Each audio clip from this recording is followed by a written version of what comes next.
There are 6 days to go until Election Day in New York, and we already have the most expensive congressional primary in American history. It's happening in the 16th District, where Representative Jamal Bowman faces a challenge from a fellow Democrat, Westchester County Executive George Latimer.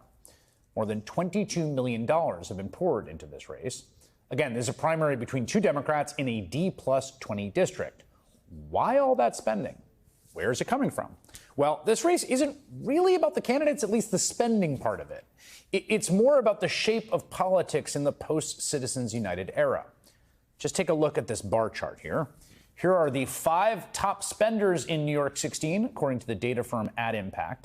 Both the candidates are there, as well as some groups you would expect in a liberal Democratic primary.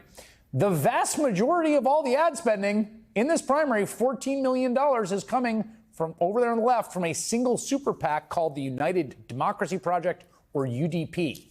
They are the sole reason this is the most expensive primary ever in American history. Now, UDP is a super PAC created and largely funded by the pro-Israel lobby group AIPAC. And it's not surprising that AIPAC and its associated groups are going after Democrats like Bowman specifically. Ever since he gained his seat by knocking off longtime incumbent Eliot Engel back in 2020, Bowman has been aligned with the progressive squad in the House, and he has been criticizing the Israeli government, calling for a ceasefire in its war with Gaza.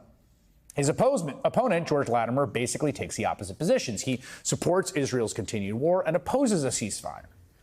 And you might think, okay, yeah, fair enough. That is a very divisive issue among the Democratic electorate in a primary. That's what primaries are for, right?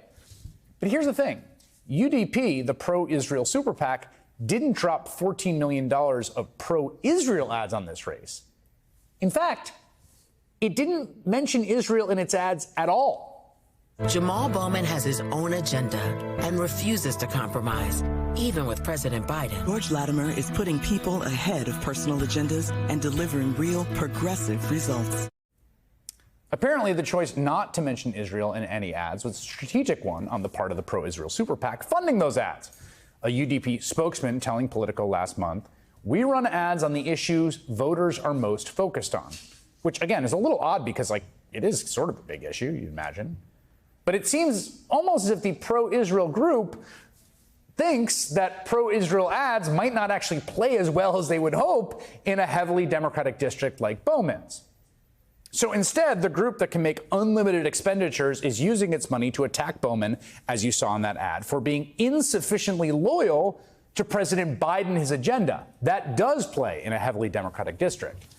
The irony, as Slate revealed last spring, is that most of UDP's top funders are Republican megadonors, including Bernie Marcus, the former CEO of Home Depot, Robert Kraft, the New England Patriots owner, and Paul Singer, who also famously took Sam Alito on that luxury fishing trip.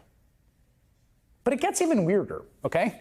If you look back at that bar chart, there's another super PAC there.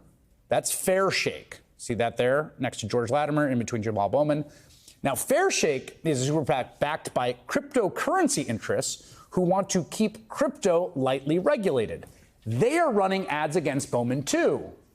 But they are not running ads on crypto. They are running ads on, wait for it, Israel.